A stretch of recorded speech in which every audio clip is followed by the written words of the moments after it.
You know that person who walks into a room and everyone just turns? They are not the most attractive person there. They are not the loudest. They might not even be the most successful. But something about them pulls people in like gravity. People lean forward when they talk. Strangers open up to them within minutes. Even people who had no reason to like them end up liking them. And you are standing there thinking, what do they have that I don't? Here is what nobody tells you. It is not personality. It is not charisma in the vague, hand-wavy sense. It is a set of very specific, very learnable behaviors that trigger ancient psychological responses in the human brain. Today we are going to break down 6 of them. And I mean actually break them down. With the science. With the mechanism. With exactly what to do differently starting tomorrow.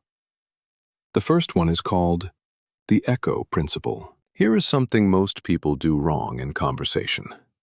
They listen just enough to think of what to say next. You can literally see it on their face. The moment you start talking, they go somewhere else in their head. They are already planning their response. And the person talking feels it. On a gut level, they feel like they are talking to a wall. Mirror neurons are why this matters so much. Mirror neurons are brain cells that fire when you observe someone else doing something, almost as if you are doing it yourself. They are the biological basis of empathy. When you are truly listening to someone, your face moves slightly with theirs. Your breathing syncs up. Your body leans in. And their brain picks this up, not consciously, but on a deep neurological level. It registers you as safe, as a rare person who actually sees them. The technique is simple, but hard. The next time someone is talking to you, pick one word or phrase from what they just said and reflect it back before you respond. Just mirror the last important thing they said. So the issue was the timeline? It sounds like you felt completely blindsided. This does not mean parroting every sentence like a robot. It means signaling that you caught what they said before you moved on. Therapists use this. Hostage negotiators use this. It creates a felt sense of being understood that almost nobody else gives people in daily life. The second one is called warm transfer. Oxytocin is a hormone most people associate with babies and hugging, but it is actually far more powerful than that. It is the brain's primary bonding chemical. It reduces threat perception. It increases trust. It makes people feel safe enough to open up. And it can be triggered in someone just by the way you look at them. Research by social psychologist Zick Rubin in the 1970s measured how long couples in love looked at each other during conversation. It was 4 times longer than the average interaction between acquaintances. This formed the basis of what we now call the gaze-oxytocin connection. Eye contact, real, sustained eye contact, triggers oxytocin release in both people. Not staring, not the blank 1,000-yard stare, warm, present, interested eye contact. Most people break eye contact too fast. They look away after a second because it feels intense. But you can train yourself to hold it just 1 beat longer than feels natural. Pair that with a micro smile, not a fake customer service grin, a real, slight lift at the corners of your eyes, and you have just triggered a neurochemical warmth response in the other person's brain. They will feel drawn to you and have no idea why. The third one is called the Pratfall Flip. In 1966, psychologist Elliot Aronson ran one of the most surprising experiments in the history of social psychology. He had people listen to recordings of a highly competent person answering quiz questions brilliantly, and then spilling coffee all over themselves. Then he played recordings of an average person doing the same thing. People rated the competent person more likable after the clumsy accident, not less. The clumsy moment made them human, made them approachable, made the achievement feel real instead of threatening. This is called the Pratfall effect, and it completely destroys the idea that you need to appear perfect to attract people. The most magnetic people are not the ones with no weaknesses. They are the ones who own their weaknesses casually, without shame, without performing humility, just matter-of-factly. I am terrible at directions. I cried at a dog food commercial last week. I am not proud of it. This kind of self-disclosure does something critical. It lowers the other person's defenses. It signals you are not a threat. It makes them feel safe to be imperfect around you, too. And people are addicted to feeling safe.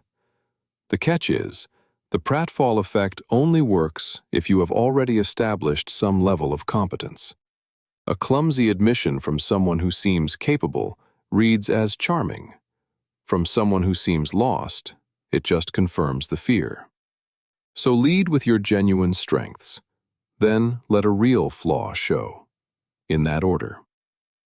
The fourth one is called the Reciprocity Ladder. Robert Cialdini is a social psychologist who wrote the most influential book ever written on influence. And of all the principles he identified, reciprocity is the most primal. When someone does something for you, your brain registers a debt. Not metaphorically, neurologically, a social obligation that creates discomfort until it is balanced. This is why free samples work, why holding the door open makes someone feel compelled to hold the next one, why a small gift makes you more likely to buy something. But most people misuse this. They go too big, too fast.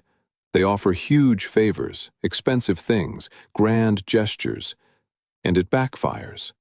Because a large, unrequested favor creates discomfort and even resentment. It feels manipulative. It creates a debt that feels impossible to repay. The real move is micro-reciprocity. Small, genuine, effortless gestures that slowly build a ladder of mutual investment. Share a useful article. Remember a detail they mentioned last week and bring it up again. Offer a connection to someone they would genuinely benefit from knowing. Pay a specific, true compliment. Not, "You look great," but, "That thing you said about not confusing activity with progress was one of the most useful things I have heard in months." Each rung on the ladder increases their investment in you, and investment creates attachment. This is basic relationship psychology. People love what they have put effort into. The fifth one is called the scarcity signal. This one is uncomfortable for people because it sounds like playing games. It is not. It is just understanding human psychology honestly. Studies in behavioral economics have shown that people consistently assign more value to things that are rare, hard to get, or seem to have competing options. This is called the scarcity heuristic. Your brain uses availability as a proxy for worth. If something is everywhere, it must not be that special. If something is rare, your brain flags it as high value. This is why a restaurant with no reservations available feels more appealing than one with an empty dining room on a Friday night. The same principle applies to people. Someone who is always available, who drops everything immediately, who has no competing priorities, signals low social value to the primitive brain. This is not about being cold or playing hard to get. It is about being a person who actually has a full life, who is genuinely engaged in their own projects, friendships, and goals. People who are deeply invested in their own lives are more magnetic, not less. Not because they are performing unavailability, but because they are genuinely preoccupied with interesting things. So the real hack here is not to fake being busy. It is to become busy with things that matter to you. When your life is full and interesting and oriented toward your own goals, people can feel that energy. It reads as value. It creates genuine pull. And you will stop feeling like you need to chase anyone, because you will be too busy building something worth being attracted to. The sixth one is called vulnerability momentum. Arthur Aron is a psychologist who became famous for a study sometimes called the experiment that makes strangers fall in love. In his 1997 study, pairs of strangers were asked to sit together and take turns asking each other a series of increasingly personal questions. Questions that started easy and got progressively deeper and more vulnerable. By the end of the session, many pairs reported feeling closer to their experimental partner than to longtime friends. One couple in the study got married.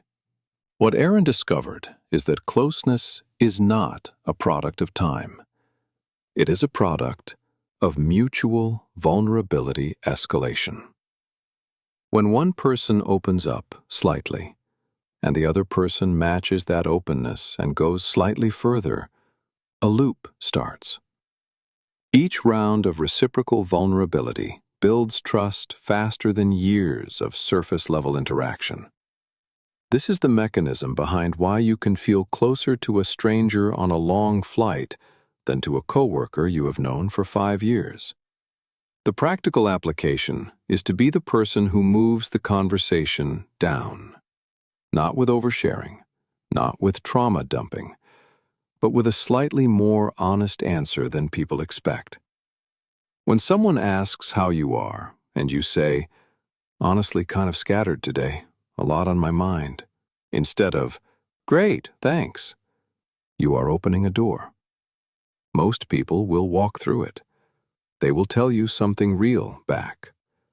And that exchange is the beginning of real connection. The most attractive people in the world are not the ones who are trying to seem impressive. They are the ones who make other people feel seen, understood, valued, and safe enough to be real. That is what mirror neurons and oxytocin and reciprocity and vulnerability are all pointing at. Not a performance, a presence. Here is your one action for this week. Pick just one of these 6, the one that felt most uncomfortable when you heard it. Uncomfortable usually means it is closest to something you actually need to change. Practice it in 3 separate conversations before the end of the week. Not perfectly, just intentionally. Notice what shifts. If you want to go deeper on any of these, the research behind them, or the specific language to use in real conversations, subscribe and hit the bell. The next video goes even further into the neuroscience of first impressions, and those first 7 seconds are doing a lot more than you think.